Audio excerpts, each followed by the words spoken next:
Today's show is sponsored by our friends at distilleryproducts.com. If you are a bourbon group or you are a store or a distillery and you need custom laser etched glassware at wholesale prices, that means the prices are pretty damn good, y'all. Check out distilleryproducts.com. I am happy to get you in touch with them. It is a family-owned and operated business. Carson, Janie, Vicky, all the good folks over there at distilleryproducts.com. They not only have laser etched glassware, they also have awesome swag like customized flasks and other cool things like drink stirrers. Check it all out. Go to distilleryproducts.com, see for yourself, and reach out to me. I would love to get you in touch with them. Today's show is also sponsored by our friends at Orca Coolers. It is summer. Summer is hot. It's hot everywhere. You need a cooler that is going to be able to hold ice while it's hot. And Orca Coolers has that. They also have awesome tumblers. They have a barrel tumbler. It looks like a little whiskey barrel. Check them all out at orcacoolers.com. Use code DADSEASON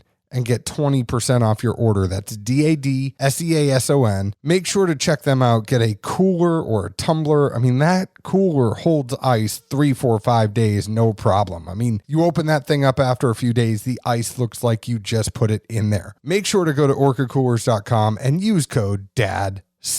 Today's show is also sponsored by our friends at Action247.com, Tennessee's only sportsbook by Tennesseans for Tennesseans. And this week there is another 100K free-to-play game. Check out their NFL Week 1 challenge because it is the preseason and there is going to be weekly promos leading up to the college and NFL regular seasons. This week, Tuesday through Sunday, bet $15 on any NFL preseason game and get a $30 free bet. There's MLB parlays, there's action boosts. Make sure to check them out and use code DADS100. You will get matched up to $400 of your first deposit at action247.com. Cheers. So Zeke, you're telling me you have something in your head and you're not necessarily sure how to get it out. This is not the first time you have said this to me.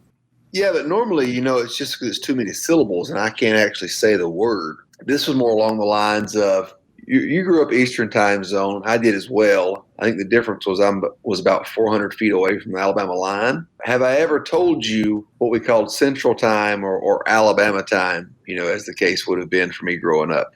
You have not. Slow time. Our guest said he was on fast time. Exactly when he said it. I'm like, damn, that's perfect. We always called Central slow time growing up. Yes, sir.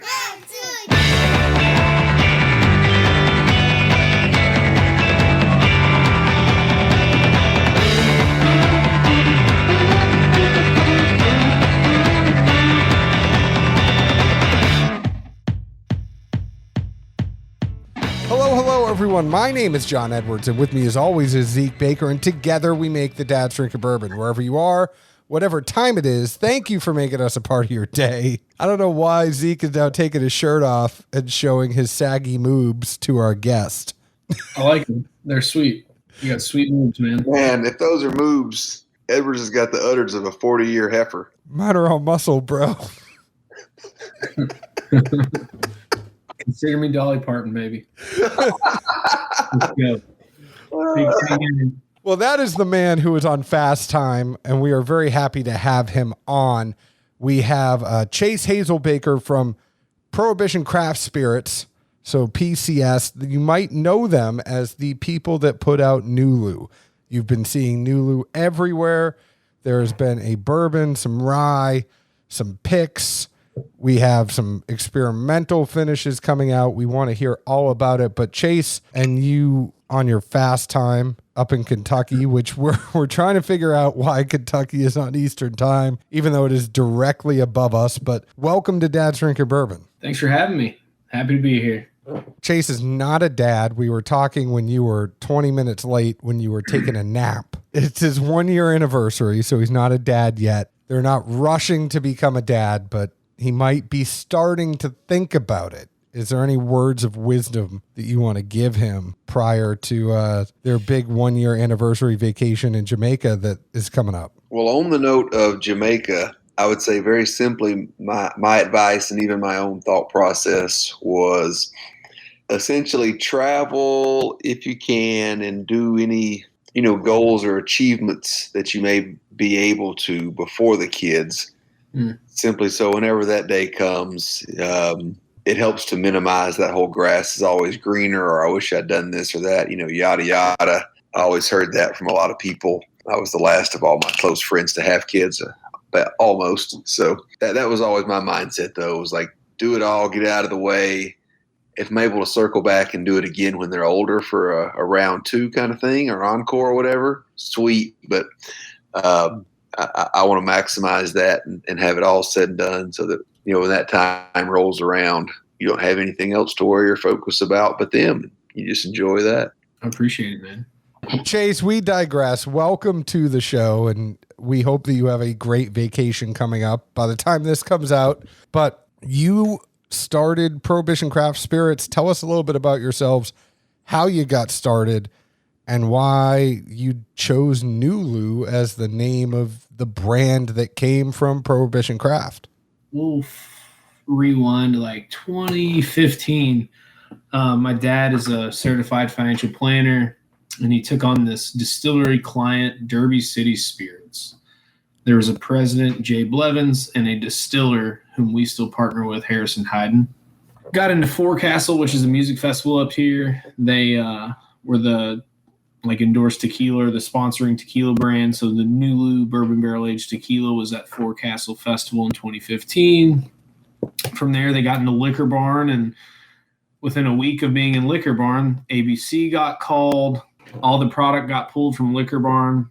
ABC raided the distillery, made us dump out a couple thousand gallons of liquor, dismantled the stills. They let us keep 1 barrel of tequila. It's an early times barrel that's like almost 5-year-old tequila. It's pretty good tequila. So yeah, you got this business that my dad was just consulting for as a financial planner, just trying to get the books balanced to make a private equity investment offering to, accredited investors. And so we're all here. My dad got hung with $250,000 in attorney fees. Harrison Hayden, he got hung with, I don't know, that guy Jay had stolen his identity, stolen, hundreds of thousands of dollars from Harrison and his name and credit and personal, loans and stuff. And so it was just a big mess. And so this guy fled April Fools of 2016. That's, irony of that. So from there, we're like, well, what the hell do we do here? And so everyone that was involved looked to my dad, and they're like, hey, man, you're probably the only person that could undig this shitty situation. And my dad's like, all right, I like distilleries. Let's start one. So he did, applied for a DSP, and, he's from Texas. He likes everything big. And, he's like, I can do this by myself. We'll be fine. And so along the road, 4 years down the road, we're like, we haven't made any money, man. Bourbon barrel aged tequila in Kentucky's not a thing. Vodka, gin, and rum, they do okay, but you're not the Grey Goose, the Tacos, the Wheatleys, the Tito's. And so we struggled to find ourselves, and I started working for the distributor here in 2019 here in Kentucky. And I fell in love with bourbon. Just got to meet people that, let me go in the back room, or, we just talked bourbon, and I was getting all these really good allocated bourbons and fell in love with it. And, so along that whole year of 2019, I met people that worked at Total Wine, Party Source, all these big store chains and retailers in Kentucky. And, they were selling our vodka and stuff a little bit. But at the beginning of the year 2020, I was like, Dad, let's get some MGP barrels. And we already had the brand and trademark for NULU, which is our bourbon barrel aged tequila. So we just thought we'd lead with that and make NULU whiskeys, NULU bourbon, NULU rye whiskey. And NULU is an area, downtown Louisville. New Louisville is what it stands for, but our distillery is right on the edge of that. And so we have NULU bourbon barrel aged tequila, NULU bourbon, and then we have Phoenix Hill vodka, which is a small neighborhood right off the edge of NULU. Then there's Baxter's rum, which is Baxter Road, Baxter Avenue is the street our distillery's on. And there's a lot of butchering and stuff down there of hogs. And we just have kind of some heritage of these neighborhoods around us. And so that's how we came up with NULU. And we got 20 barrels last February, and we've kind of just ran since. And it's super fun. But NULU just stuck. Now, how quick after you get 20 barrels do you realize that you probably should have got 40? Within 2 months, it was it went from wow, how are we going to sell the first one, to where it was we sold the first one, and then a couple weeks later we sold the second one, and then it kind of just snowballed. I'm like, Dad, we need 40 more. And he was like, I ordered 10. I was like, what the hell are you doing, man? Like 10 barrels, what the hell are we supposed to do with that? He's like, well, we got like 14 left. It's like, what? Come on, man. So it was always like trying to get him on board. But yeah, pretty quickly we realized we didn't have enough. And we feel like we're never going to have enough. We just want more and more and more, because the more you buy or the more you distill, the more flavors you can find or blend or toast or whatever. One of the things for NULU that was to your advantage was, especially last year, when all the big distilleries started going lights out. The lights were on for them, but the lights were out for the public. Bourbon groups are looking at where to get barrels, and there's stores that are looking to get private barrels, and places like yourselves, Starlight, Nashville Barrel Company. You start to see these kind of places. All of a sudden, it's like, wait, what do they talk about on Instagram? What's this NULU barrel? I mean, the first one I got of y'all stuff was the Larry Bird sticker. And me being from Boston originally, it was a group down here. They did a rye, and I was like, what's that barrel that's got Larry Bird on it? I need one of them. I think that really put a spotlight on your distillery and created a buzz around it, was just the fact that you all were doing stuff when others weren't. Absolutely. I agree with what you said about the other brands or distilleries. I mean, these big guys just keep shutting it down, even regardless of COVID. Like Four Roses is like no private barrels for the whole state of New York this year. You're like, what? The whole state of New York doesn't get a private barrel of Four Roses, which is crazy. And even so, I mean, there's other things in some of the other distilleries where they're not letting you go to the distillery to do a pick. It's all samples being sent. Some people are down for that. Some people aren't.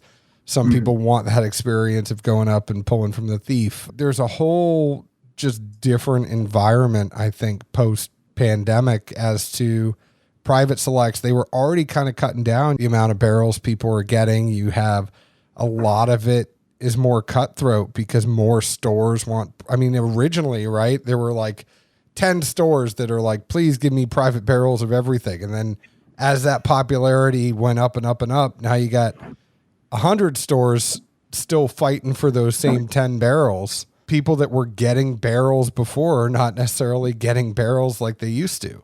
It's kind of sad to see, because the loyalty, you got stores like Rural Inn, Liquor Barn, and, there's, I'm sure, Lincoln Road, they had as many Four Roses as they could at a time. They had one of each recipe, or they had, they'd buy as many Buffalo Trace products as they could, and it just dwindles away. Last year I got 2. This year I'm getting 1. We hear that all the time, and it sucks to hear that. But I guess it's the way the market's going. The bean counters, they don't care about loyalty. They bought a business that's been bought. So what does that leave then for you? Because you started off with 20. I'm assuming you're way more than 20 now. How do you figure out how much to give for picks and how many to blend up as small batches? It's a weird line, because we can only bottle so fast. We, bottle by hand, cork by hand, roll a label on, and then you tape the neck, you dip it in wax, and you stamp it. It's a tedious process. I mean, so we can only bottle so much. I mean, ideally, I'd do as many picks as we could do and blend as much as we could, but we can't. So that's a great question. As we're learning as we go, and we really just hope not to piss anyone off and have anyone say, screw them. They told us we could do something, or we supported them for X amount of years, and now they're pulling the carpet out from under us. We never want to have that happen. So I feel like it's a fine line of teetering, overextending yourselves, and, don't overextend yourself, but don't limit your growth. So, like the state of Texas just got a 300 case cash strength batch, and, it was distributed in a day. And I had retailers blowing up our phones saying, I sold 22 cases to my customers in a few hours. I need more. It's like, that's crazy. That's absolutely crazy. We never thought that kind of popularity would happen. So I guess what we're trying to do is, when we enter new states like you all, Tennessee down there, we do a Tennessee exclusive batch. I can't give every store a single barrel, but what I can do is spread out a few hundred cases and say, hey, this is something that only you, the drinkers of Tennessee, can get. We blended this hoping that you'll love it, that you get great value out of it, that it's a good drinker.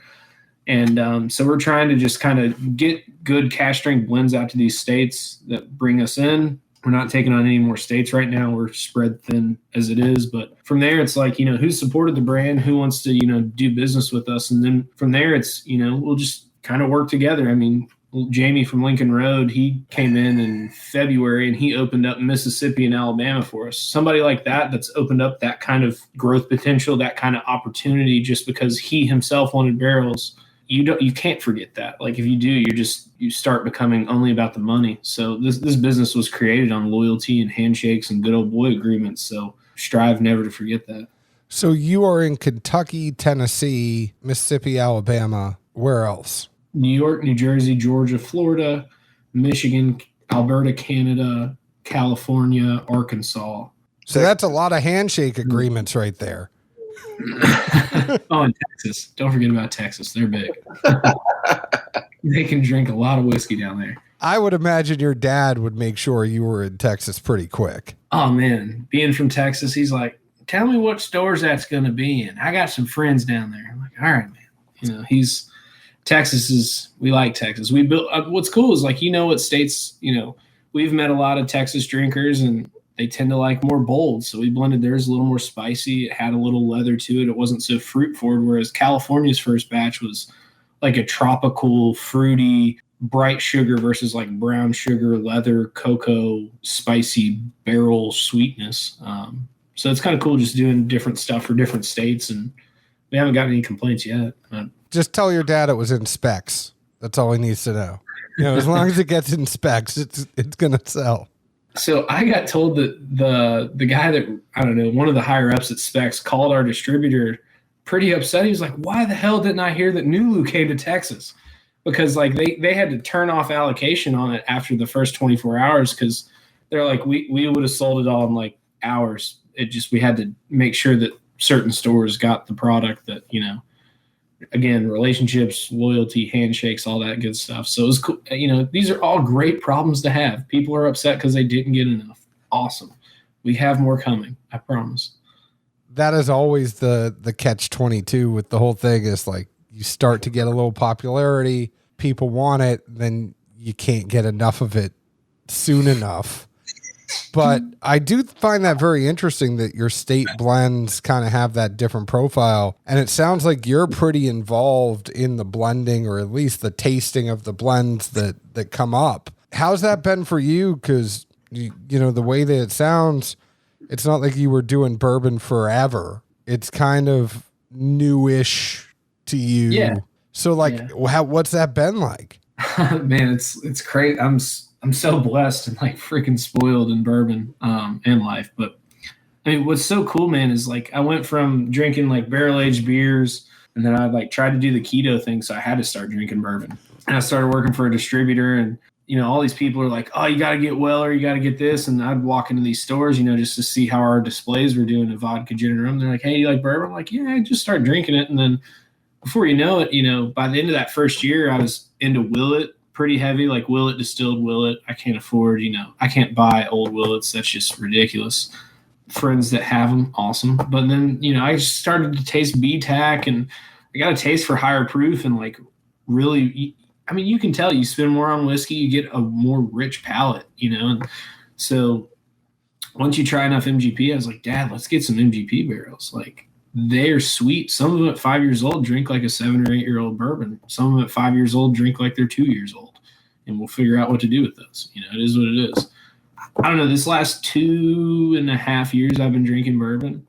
I've drank way too much. I've gained a lot of weight in bourbon calories and don't care because it's awesome. And my wife doesn't care, thank God. And my health's good. But I just drink a lot of whiskey and I feel like I have a decent palate. A buddy of mine's been drinking a little longer. His name's Jordan Avra. He's our master taster.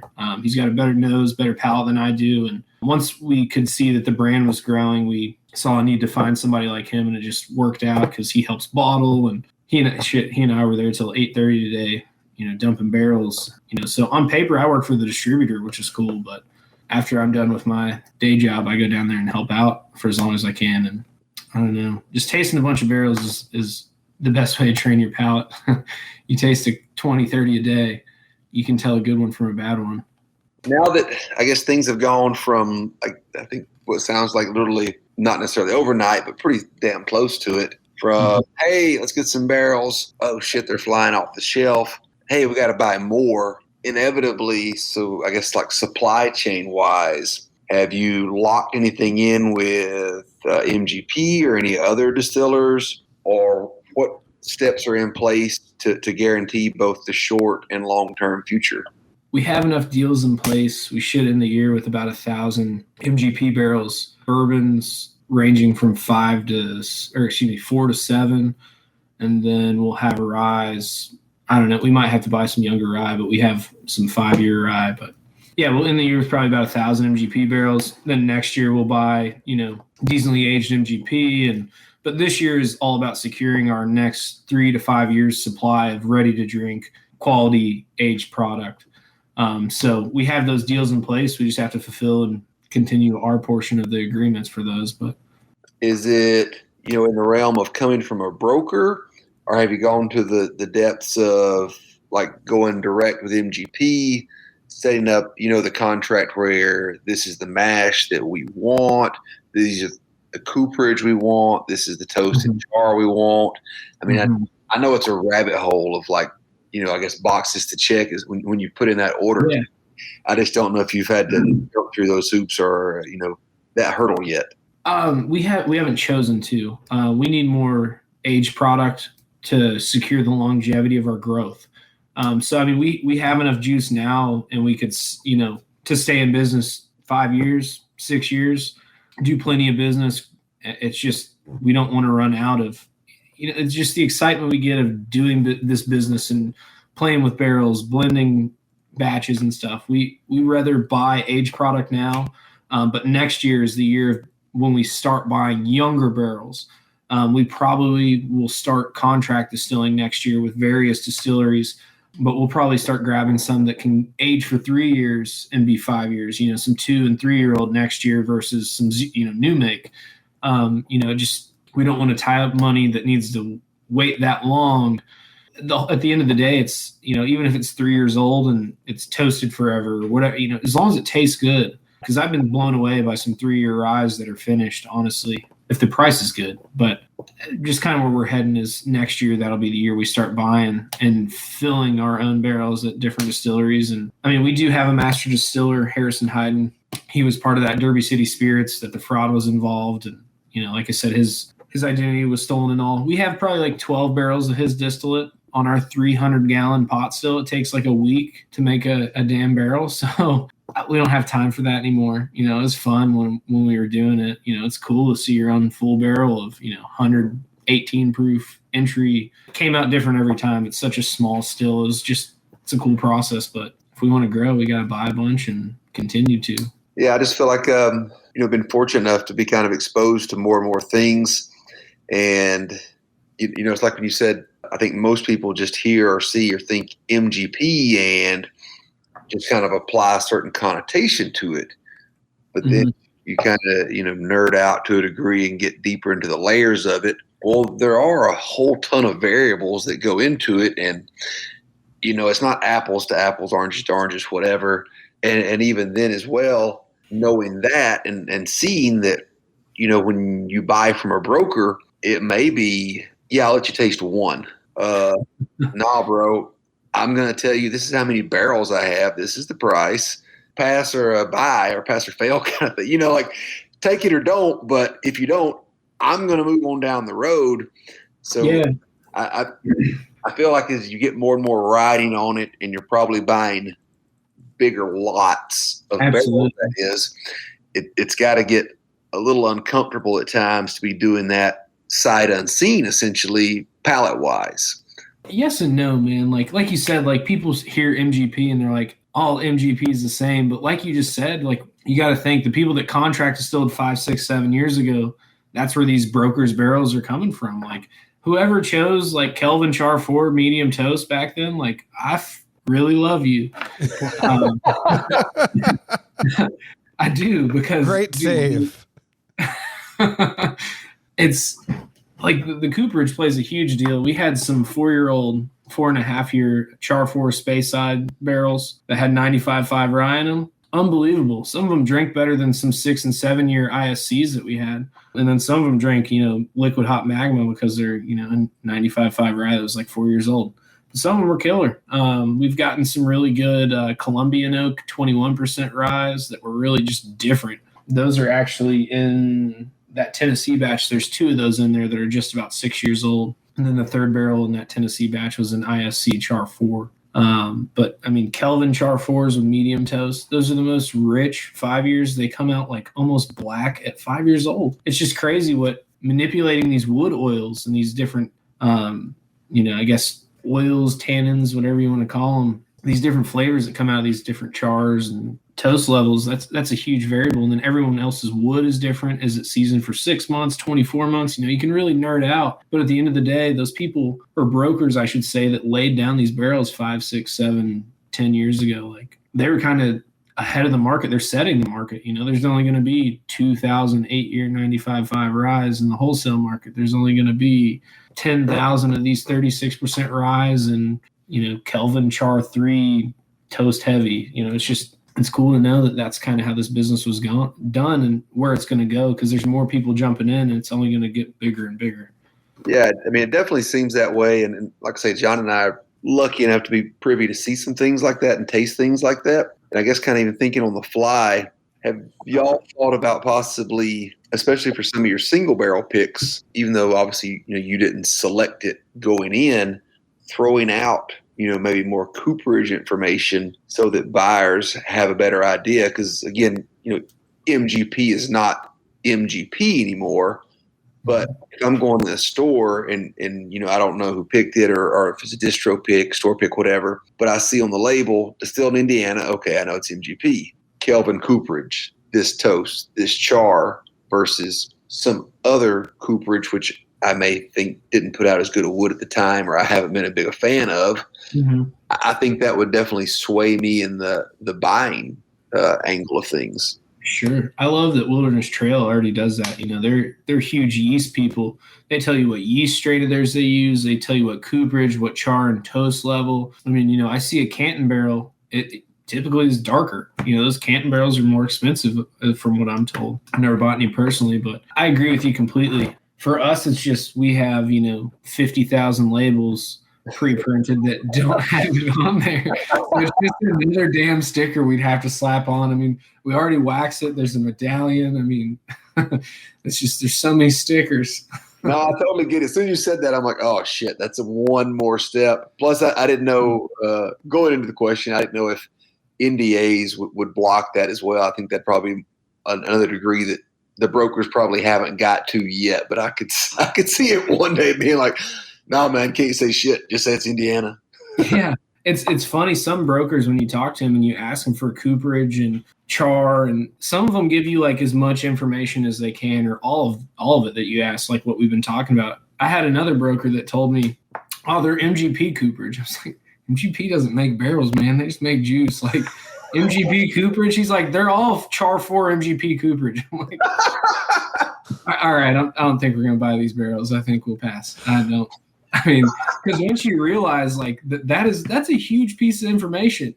Are they Kelvin? Are they ISC? Or, we found that ISCs get great flavor, but they tend to be leakier. So, if I get to choose 100 Kelvin barrels or 100 ISCs, I'm taking the 100 Kelvins because they're probably toasted and they're probably tighter and they're sanded and they're Kelvins made here in Louisville. Well, two things I would say to that.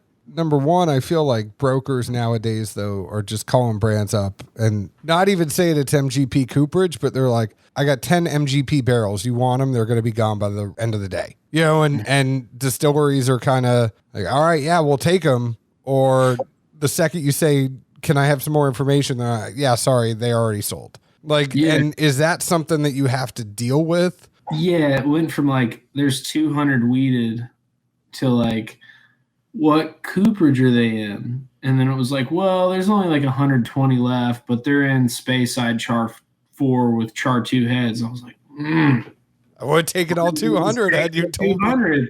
I'll take the 120 now. I mean, that's all there's left, but damn, those are going to be fire. So, yeah, we did get those 120. Zeke, the second thing I will say, though, is don't worry about the sticker. The way they're growing, that'll be done in a month. Well, I was going to say, too, it almost sounds like in terms of, the bourbon nerds can understand, how fast do you have to bend those barrels?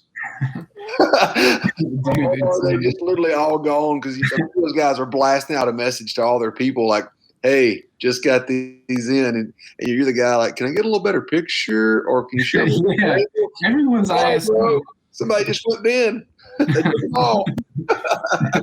It's crazy, man. We've gone to buy barrels twice now. We're on a Wednesday. There was 48 6-year some odd month rye, or almost 6-year 95.5 rise, and then by Friday when I convinced my dad to call him and cut a check for all 48, they're like, oh, there's 18. Dad, what the hell, dude? Like, well, remember back in the day, like they'd say like, hey, we're going to send you samples of these 20 barrels, and if you want them, you can get them. Like, they're not even doing that anymore. They're calling distilleries and just being like, got these barrels, do you want them? That's it. They're going to get sold. That's crazy. I mean, yeah, getting samples. It's like, what's the point anymore? If you know the cooperage, especially, like, it can't be trash. I mean, they're too methodical with how they distill. Like, they're low methanol content. It's good juice every time. It's just comes down to the barrel with MGP. Yeah, I think that's really going to be the interesting thing that, our when I say our, I mean like the small group of the bourbon community that really gets into this stuff more than, the lay drinker sees in probably the next year or three is really how much that cooperage weighs in. I was in a store earlier and had the same conversation. Like, I think it always varies from, the old timers or old schoolers, I'd say, that have been around, been forever. Like, Brown Foreman's always huge on saying that the cooperage matters the most, which that's why they own their own. But yeah, similar story and conversation I'm having with a guy at the store is just like, man, the more I see and the more I taste, and we were having a conversation that led to MGP. It's just like, I think we're all going to eventually get to the conclusion that, I mean, you got to be able to make good juice, do the necessary steps. But if you don't put it in a good barrel with good wood and all those little factors that are in there, you're not going to get good juice. No, exactly. Look at New Riff, 4-year juice. They've been running their business on 4-year juice for how long? It's in Char 4 heavy toast. And some of those 4-year barrels taste like a 6 or 7-year MGP that's in a Char 3 that's not toasted, or you get so much more oil, and it's just crazy. Just like you said, man, people are going to start finding out. They're like, why is this 5-year MGP product crushing this 5-year MGP product? It's the wood. And I don't know enough about New Riff to say, conclusively, I guess, but they had, when they first got on the scene, the whole wave of picks. And John and I had some, and we're in some groups that did them and whatnot. And we both kind of agreed that for the most part, that there seemed to just be too much like char, not in an oak way, but like in the salty way, young juice char. Mm-hmm. It just seemed to all have that. And then like, roughly a year later, groups started doing, round 2 of picks, their second version, whatever. Mm-hmm. There were some that I thought, man, like there's no way this is still their 4-year product. Eversol's been distilling for how long? It's not like he had to learn the ropes of distilling. I mean, well, he just had to teach them. But to be honest, I mean, there were some that first year, the ones that were bangers were really, really good. And then there was a big drop off between those really, really good ones. I'll tell you right now, Zeke and I called up. Well, let's be honest. I called up on behalf of both of us. And I said, can we do 100 proofer pick instead of barrel strength pick? Mm-hmm. And they were like, unfortunately, no, we're not doing that right now. But when we originally got it, we were like, man, those 100 proofers are just. Yeah, those low proof barrels are so creamy. They're oily. They're sweet and good.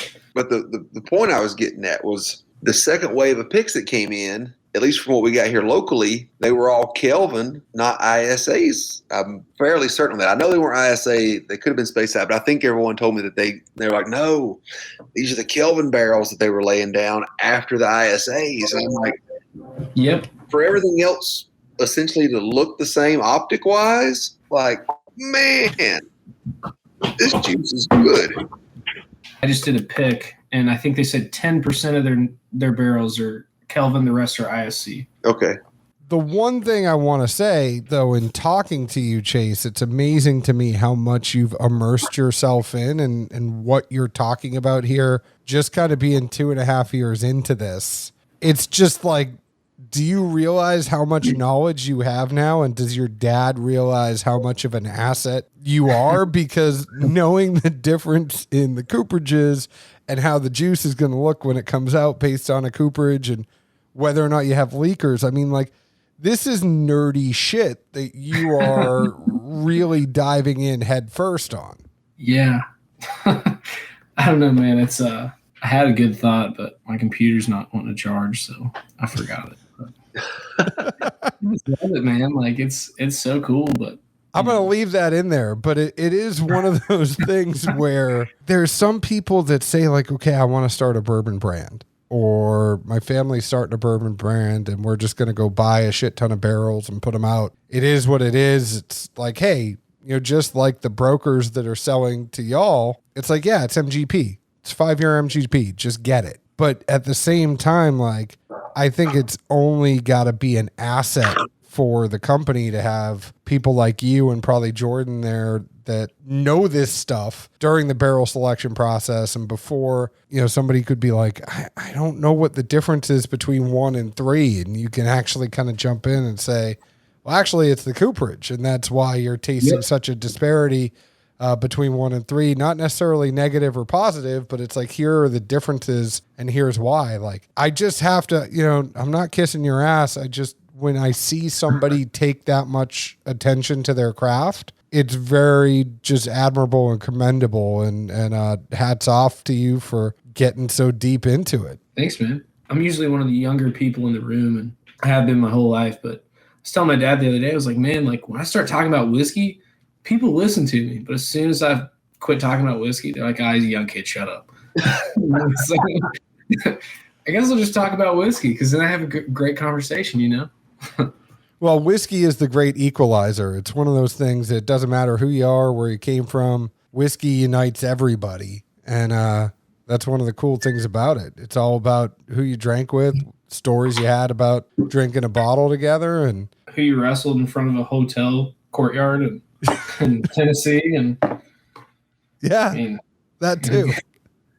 Fun stuff, man. You know, who you made tap out with a rear naked chokehold. Dude, when his spine cracked, because I jerked him and then I jerked hard and it was like, I'm like, oh shit, did I break him?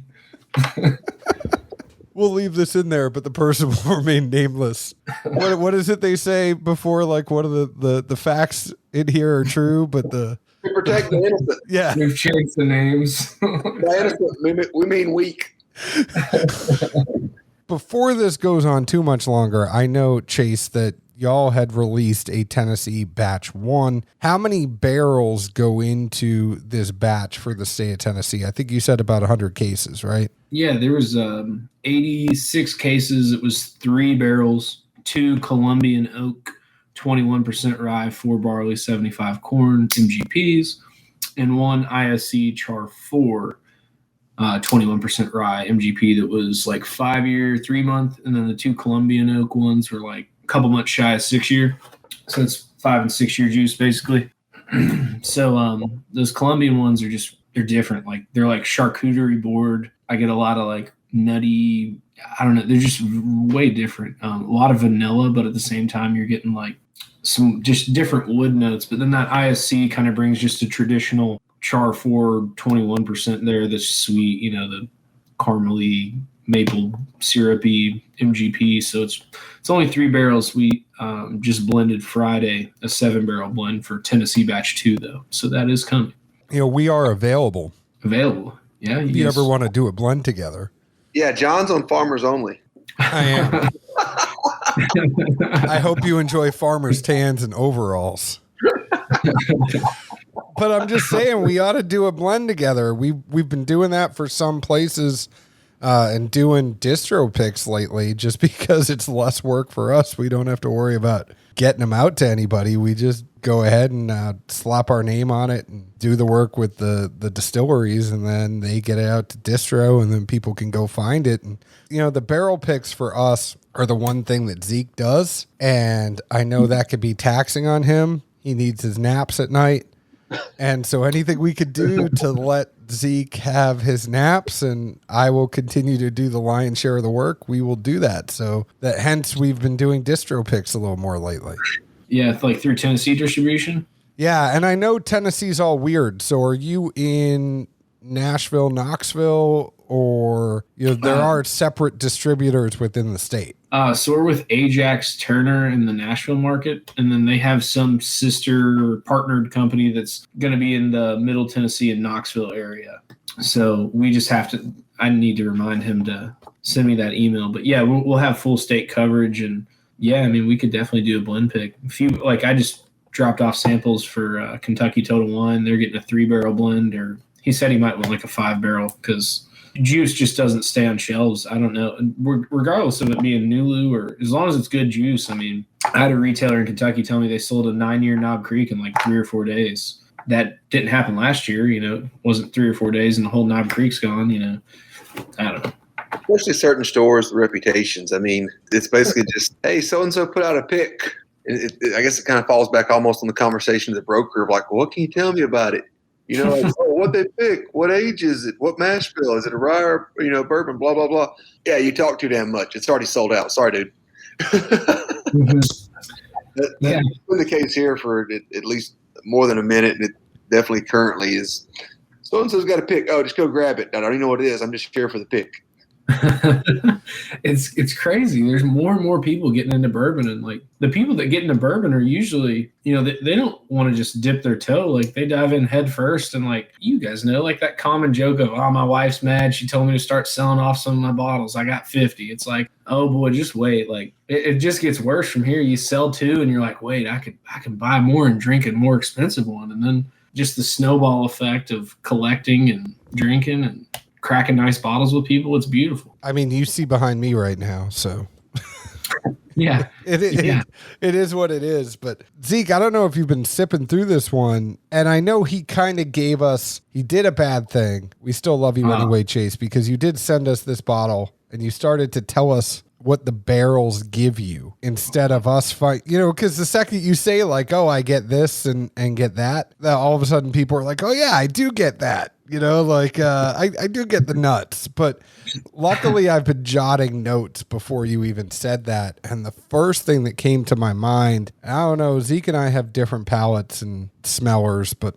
I got thick, creamy vanilla ice cream on the nose. Maybe that's because I'm a chubby guy and I just kind of like ice cream, but I mean, my notes to food. Me too. Yes, 100%. It was very thick. Like the nose is not a thin nose at all. It's kind of a full pour even from getting that nose on there. I don't know about you, Zeke, what you got.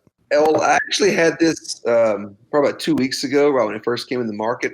I finally met up with our buddy Dan, the Bearded Dram, and he happened to have an open. So I've been exposed to this before, so to speak. Trying to compare that in my memory to this one, I assume what you got was a fresh cracked bottle, and I probably got a fresh cracked sample. So I felt like the nose was a little more astringent than what I'd had from an open that had gotten some airtime to it. Nose-wise, though, past the astringency, I picked up very light caramel and vanillas. And a little bit deeper, I got what reminded me of kind of orange rind, maybe essence. It kind of reminded me of Grand Marnier to a light degree. And I know I've had some MGP stuff in the past that it had this weird orange citrus note to it. And that's really what this reminded me of. You know what Zeke and I dream of? I dream of ice cream and he dreams of grandma. So like comes through in the notes. Sicko. I didn't mean it that way. Yeah. Jesus, man. Gotta love grandma. Oh, yeah. Grand Marnier, not grandma's. Jesus, John.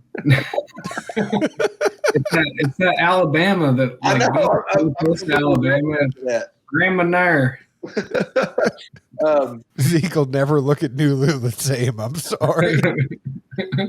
So palate wise, right on the tip of the tongue. I got the sweetness that reminds me of, like, you take a box of Nerds and just chuck, like, half the box back, around Halloween time or whenever. The sweetness that was there for me. I don't know how else to describe it. And then behind that, I kind of had what I thought was, a little bit of the pop from the alcohol and the proof to it. Not quite pop roxy, but in the theme of candy going forward, I would say it was like a Nerds kind of thing at the front end, and maybe a little bit of pop rocks in the middle. And towards the back, I thought it kind of closed out with white fruits. Pear is usually my default there. I should probably work on finding other options that are also applicable, maybe a light peach or something, but it was white fruits to a degree. Overall, I felt like this had more of an alcohol tone to it than, like I said, the open bottle I'd had a couple of weeks ago. I remember when we had it, kind of the generic theme between the three of us that were tasting that day,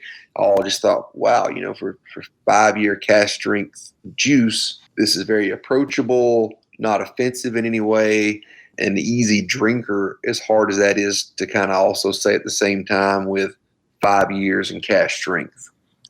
Especially with the variances in MGP like we've talked about earlier. Well, one of the things I would say is I've had this open the whole time we've been talking, which has been well over an hour at this point, and it definitely moved from where it was an hour ago. I think that vanilla ice cream really set in the more that you let it sit out, and there was a little astringency. It wasn't necessarily a fresh crack. I don't know, something that I pour for you and it sits around for 2 weeks. It's no longer a fresh crack at that point, but I did transfer it from the bottle to a sample bottle, which has been sealed for a couple weeks. So I don't know, like, whether or not that becomes a fresh crack or not. Maybe it's been a week it's been sealed at this point. I mean, if you crack it and you pour it for me and then you seal up the sample bottle, I, in essence, have a fresh crack unless you give me like a 2-ounce pour in a 6-ounce bottle.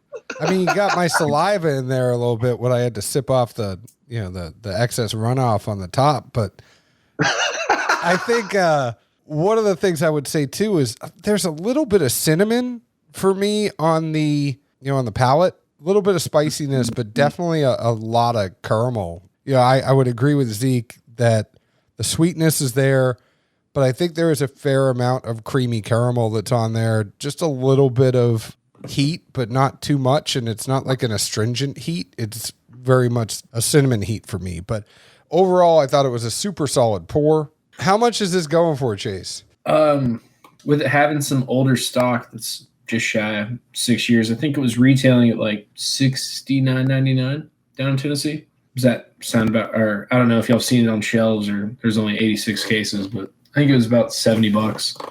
We don't make it out enough, honestly. I think Zeke was in a store tonight. I have just been slammed. I feel like I'm behind on life lately, but that is a whole other story. Oddly enough, if I go into stores, it's usually not for bourbon. Grandma, like we talked about, I picked up some chartreuse today. You end up in enough bourbon groups and have enough friends.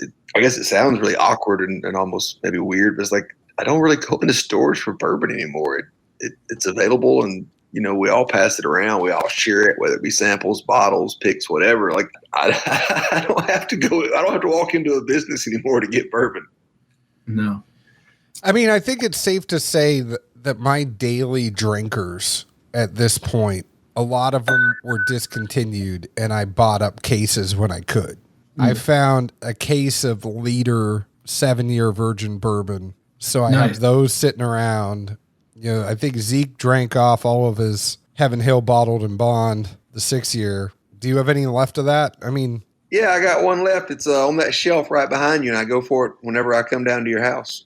I know. I hide it now when you come over. John's going to be on an episode of Hoarders one day. Just wait for when they do the bourbon edition. He'll be in the first season. Zeke says that, but he hasn't been over my house in a good 8-9 months. He has no idea what I've drank through. You don't know what a COVID pandemic and his liver can do in 18 months. That's a lot of alcohol that can get processed. Just so we don't fall off on the review point as well, my simple thoughts were, with brokers, everything else, and as much competition as there is, I think the price point is what the market has kind of set and justified. Is it higher than I would prefer to pay for, daily drinkerish? Sure. And I think we can all agree there. As Bernie Lovers from Heaven Hill is famous for saying, it's the bourbon business, not the bourbon charity. So I think from the consumer side, most of us will always kind of have that gripe. But, like you said, when it flies off the shelf, it's really hard to blame or bitch, I guess, for lack of better words, at someone. If we're in those shoes and we can sell a commodity for that, we certainly would and should too. But no, I thought that the drinkability of it for the age of the product and what went into it was really good. And especially with MGP, more so than most younger cask strength things, I think it really boils down to, for me, how much char and kind of salty, bitey bitter is there at the back, or is it enjoyable at cask strength? And, the same theme for barrels. That's where it all boils down to. But what went into this blend definitely doesn't have any of that. And to me, that's where I give it the thumbs up. When I look at an NDP and them being able to blend and discern, that's not really enjoyable at cask strength, or this is something that anybody, if you need water, cool, ice, whatever. Either way, it's going to be enjoyable as a final product. And that's where your, name and reputation lies as well. So to that note, I give it a thumbs up. I think I would agree with that 100%. I'll make it really easy. You laugh at me for being asleep, but once the sleeping bear wakes up, he gets wordy. No, but I would agree with everything you said. I mean, I think, is it a little bit more than I would like to pay 100%? Is there a lot of stuff that goes in there? Is it coming from a broker? Are they blending it together? Are they showing their prowess as a blender opposed to, actually distilling it 100%? Or is blending coming into fashion more in 2021 than in other years 100%? So I think there's something to be said for all of that. Would I love to see it as a sub 60 bottle? Yes. Mm-hmm. That's all stuff that's going to come in time. And, it's just as the brand, you got to remember too, with this brand, I mean, this is a brand that went from starting because they were in debt to growing and growing and growing. And it's amazing to see that growth and what you all have been able to do from it. And that's all I'll say. I mean, we don't have to harp on all of it. You guys are just kicking ass and taking names, and keep it up. Thank you. We're all, friends, adults, and I enjoy that, Chase and anybody else we've had on the show, we can have those conversations with of, hey, we're consumers. We see the other side of the coin and we get it. And, we'll throw out there what our thoughts are. Doesn't mean it's a dig or a jab or anything. It's I'm sure it's stuff other people have said. So before we even put out the batch, like when we were talking because our distributor in Tennessee, they came up and blended it with us. And I was like, hey man, there's mostly almost 6-year barrels left. Like we're waiting on a truck of 55 years, and those, we had to pay more for those. So those are going to cost more because they turn, 6 in a month and a half. And he said, it's fine as long as the juice justifies the price. And so where we settled, he took 2 of the 6 years and 1 of the 5 years. And it was like, well, it's just, like you said, it's bourbon business and it's unfortunate, but we try to keep the older barrels out and keep the flavor as best as we can. And it's sad to say that an older barrel is just 1 year older, but like you said, we're really young. So like places are taking age statements away. Do they hold value? Sure. But does it guarantee quality or a flavor? Hell no. And in that regard, I would almost to some degree be fine with, most of your general products not needing or requiring one. Like you say, if the taste justifies it, cool. I did wonder though, as someone that was active in the bourbon community prior and still is, do you catch any flack or get anything from other guys in the community like, hey man, are you shitting me with this price? Or like, come on, what are you doing here? Let's you know how it is. Let's not beat the price. No, that's not what I'm asking. I just mean like, is someone that like us, like, in the bourbon community, not always on the business side of things, where you've got friends, I'm sure, that be like, dude, I got to pay this to get, you know how we are. Everybody likes to I know, hustle. but I mean, we got it. Sorry, All right. that wasn't the angle I was going for. It was more just like people. I know, but my phone's about to die, so we got to get, like, is there something better than that you want to ask before we wrap it up? Sure. So also, I guess, semi short-term, long-term-ish, any other special projects in the works, any finishes, staves, all the fun stuff people like to do these days you can, share with us? No staves right now. But Tennessee picked a 6-year. It's been finished in tawny port. And so that's still chilling. We want that to age a little longer. The finish just keeps getting better and better. We blended 2 barrels to fill that cask because it's a 65-gallon cask. And we blended 2 barrels that, like, our tasting notes just said charcuterie board. They smelled like Parmesan, and like it just smelled like it needed to be drank with wine or eaten with wine. Like they're just super weird barrels. They're almost, I don't know, but in the tawny port, they're sweet, they're salty, it's just something, you taste barrels all day. You're like, what barrel do I need to taste now? Because I'm sick of just bourbon. That tawny port will get it done.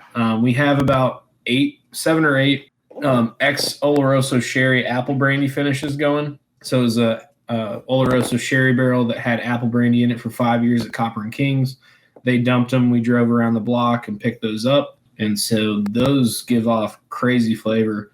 The barrels go from dark and nutty and dark fruity sherry to bright apple brandy, and then they kind of just keep finding that equilibrium of all these different flavors on top of the whiskey. Those are really cool.